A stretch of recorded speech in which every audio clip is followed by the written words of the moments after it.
planes have been taken out by birds. Probably quite a few, huh? It's becoming more common. Really?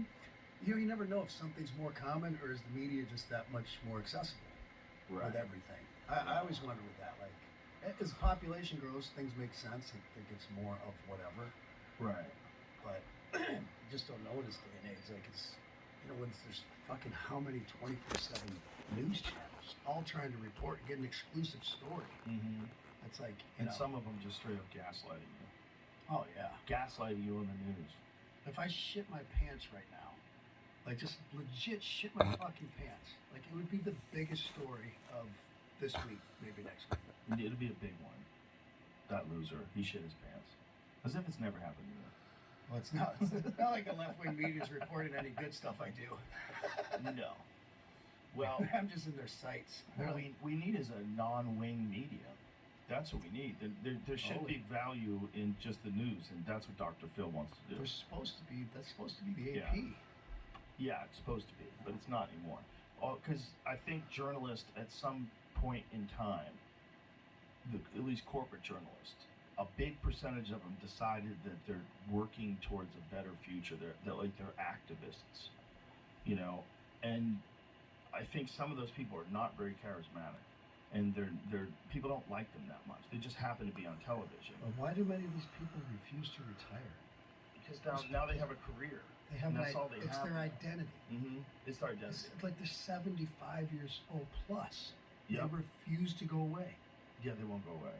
And they also want to give their opinions all the time. A lot of these people want to give their opinions on things. Yeah, I want someone who's actually if they're in the media, who has consequences on their opinions. When you're fucking 77, and you're, what's her name from ABC or whatever, like, who's crying at fucking Hillary Clinton's, when she lost the election, who reports fucking world news. Yeah. You're like, she has nothing to fucking lose. That's not a journalist. I want somebody who's young, has a family. Like, you have shit to actually lose if you're going to sway things, this, that, and the other, and get called out on it if you're in the media. If you want to talk shit, join a band.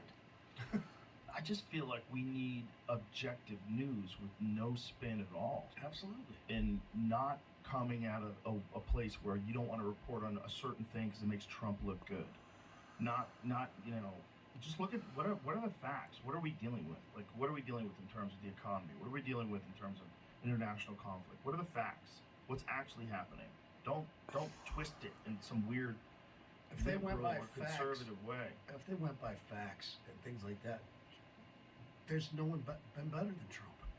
The shit he got done, and if you just look at the numbers and his record, forget about all the noise. You see that guy was one of the founders of Facebook? Who talked about it, and he said it was the right message but the wrong messenger. He talked about all the different things that Trump did that it turns out it worked. But I even though we're friends, I even before we became good friends, like I understood, as I think a lot of people did, not a ton, a good amount of people understood that there's a method to that, to what people call madness. When he says, like, fucking Russia, go after fucking Poland if you don't want to pay your fair share of NATO.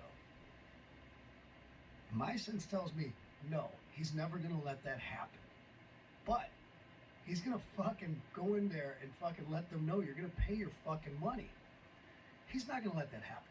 I would say, in my heart and the way I feel, there's no fucking way to let that happen. It's like when he's telling certain countries, like, if you're going to go into Ukraine, I'll fucking blow up Moscow. Even if they only believe in 5%, fucking keeps them out. You know what I mean? The guy knows how to fucking go in and get shit done and talk business-wise and make these statements and this, then. And they don't know what the fuck he's going to do. But I have to say, when he was in office, by me, he did the right thing pretty much every fucking time. Everything he did for this country, whether it was keeping the border in check, fucking everybody working, including minorities, energy fucking independence, build the fucking military up, keep us out of fucking wars. I mean, the list goes on and on. I think if people could look at it without his personality attached to it, they'd be able to see that. But that's one of the most amazing things the media has done, is they've turned a guy who was a celebrity, who was beloved, who was the host of The Celebrity Apprentice on NBC. Zelensky was a celebrity. Everyone puts him on the highest fucking pedestal. I'm like, oh, he's the greatest fucking